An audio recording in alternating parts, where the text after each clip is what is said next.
Welcome back. This is One on One. It's not the first time Israel has experienced an abduction of its soldiers or citizens. 20 years ago, 19-year-old Nachshon Wachsman was kidnapped by Hamas and killed during an Israeli military operation to rescue him. I-24 News correspondent Jaffa Port sat down today with his father to try and understand what the families of the now 3 abducted teenagers are going through.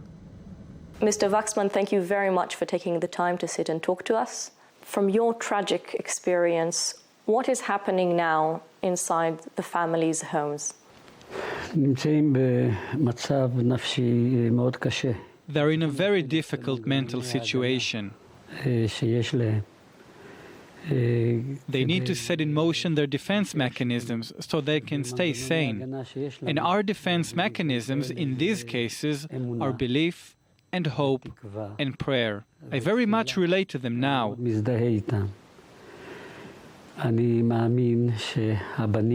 I believe the boys are alive and are taken care of under the Islamic laws of holding captives.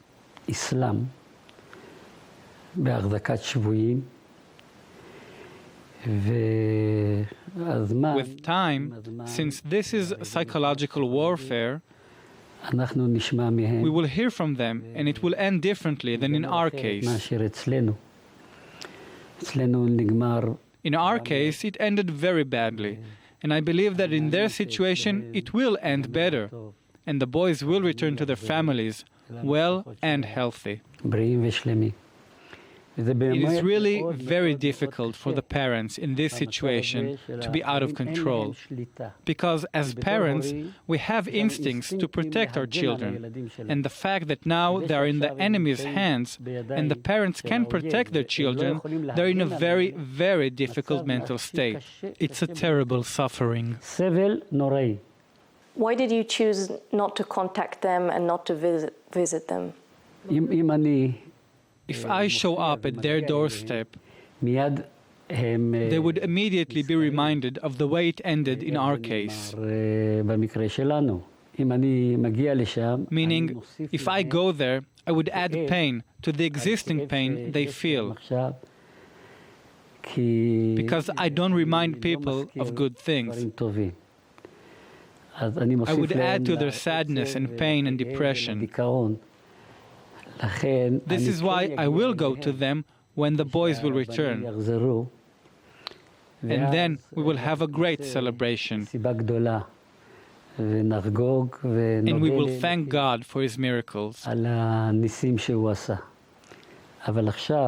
But in this current situation, I am not the man who can help them. Well, in the case of Nachshon, Hamas released a tape a day after taking responsibility and making their demands. In this case, it's been over 10, 12 days, almost 2 weeks. And how does one deal with not knowing? In our case, there were 2 days in which we didn't know at all what happened to him. Our son simply vanished, and we didn't hear from him. He didn't come back home. We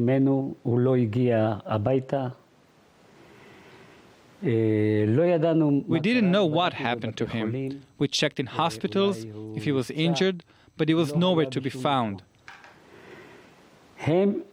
They knew from the very start that their children were kidnapped. Our situation of not knowing for 2 days was unbearable, simply unbearable, as if the ground swallowed him.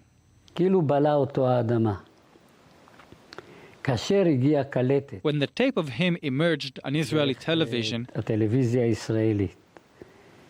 and we found out he was kidnapped and alive, and that the terrorists wanted to negotiate, it made things easier. We were afraid he wasn't alive, and now we knew there's a chance to save him. After a few days, the IDF attempted to rescue him from the house he was held in.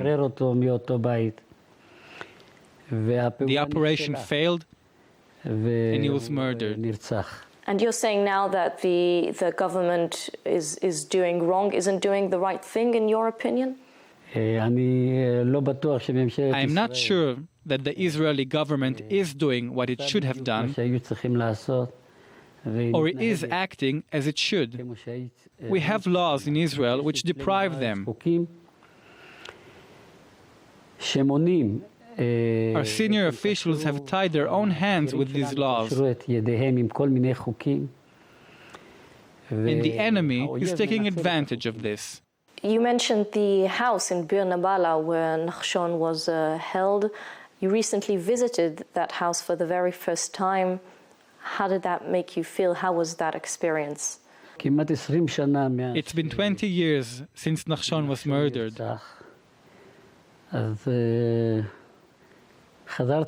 So I went to the house where he was held.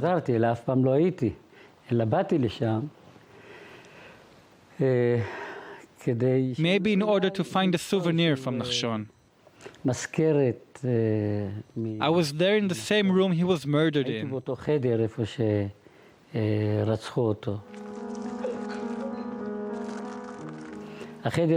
The room remained the same, the walls smutty, filled with the shrapnel and bullet holes, signs of the terrible fight that went on in there, in the room.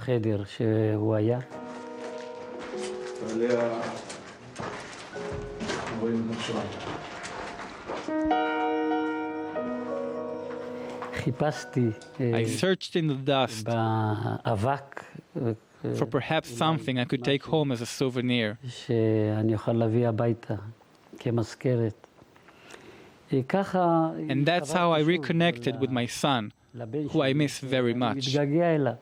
We've just now learned that one of the prisoners released in the Gilad Shalit agreement has once again murdered. What is your views specifically on the issue of prisoner release? Binding us into a law which denies negotiations isn't smart. But releasing heavy murderers isn't smart as well. So no law is needed. The government should negotiate if there's no other choice. But it can't release murderers who killed 20, 30, and 40 people. This way, the country is only weakening itself, and it makes the court of justice and the state look ridiculous. And finally, what do you think the world has to do with it?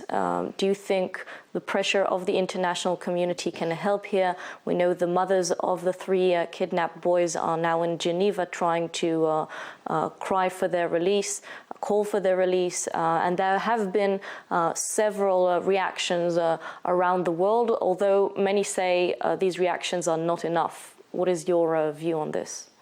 If we had smart leaders from both sides and they would reach peace agreements and would release these children, I would be pleased. It's an opportunity and a challenge to do it now. Is there a real chance this would happen? No, we don't have smart leaders on both sides. They are killing the children. The old leaders don't understand. And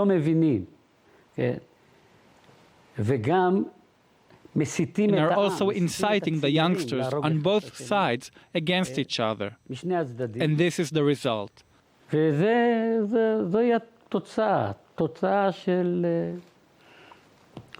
result of lack of wisdom and a lot of suffering and death. Thank you very much, Mr. Wachsman, for your time. Thank you very much. And that's it for the news today, tonight. Tomorrow we will be here at the same time, same place from the Jaffa Port. Have a great night.